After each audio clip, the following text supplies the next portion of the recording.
So we are 3 weeks away from the end of classes in the semester, and we continue to do well.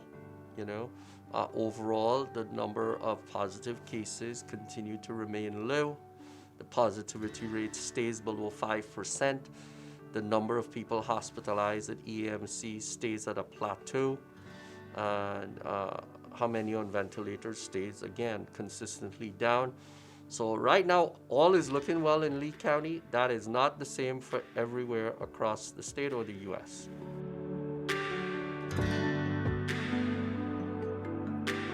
So you just came out of Easter, and everyone knows what they did, where they went, and whom they interacted with.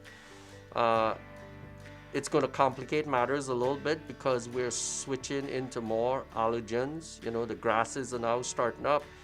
So some people, again, for the first week or 2 weeks post-Easter, if you start developing symptoms that are out of the ordinary, especially ones like losing your smell, losing your taste. We had a few of those last week that prompted them to get tested, and they came up positive.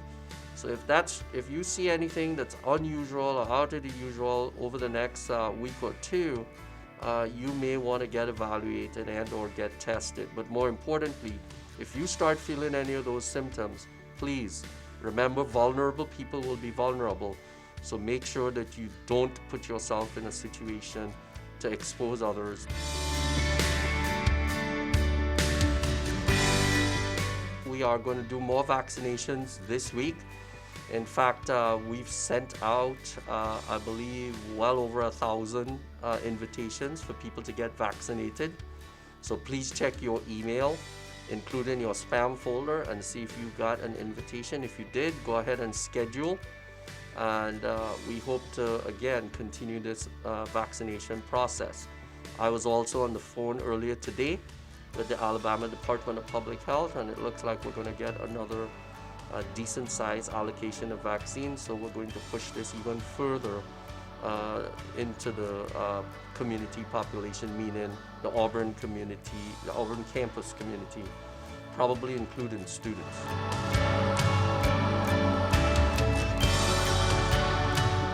So the governor made a decision that anyone aged 16 or older can get access to the vaccine. Again, it's all dependent on vaccine doses, where they are, where they're available, etc. Why the 16 cutoff? Because the vaccines that are presently available are not licensed to be given under age 16. But this is all good news because it means now we're not having to follow any strict guidelines, etc., like we were before in different phases.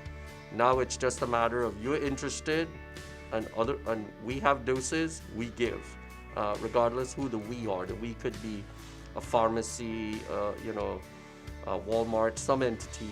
It's now wide open to be able to administer the vaccines where they do the best work, when you give it to people.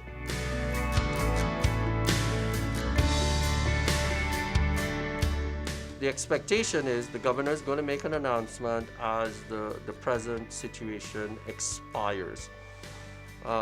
There's a lot of talk back and forth of whether or not masks will completely go away. Here's the problem. The problem is that, the virus so far hasn't listened to any governor.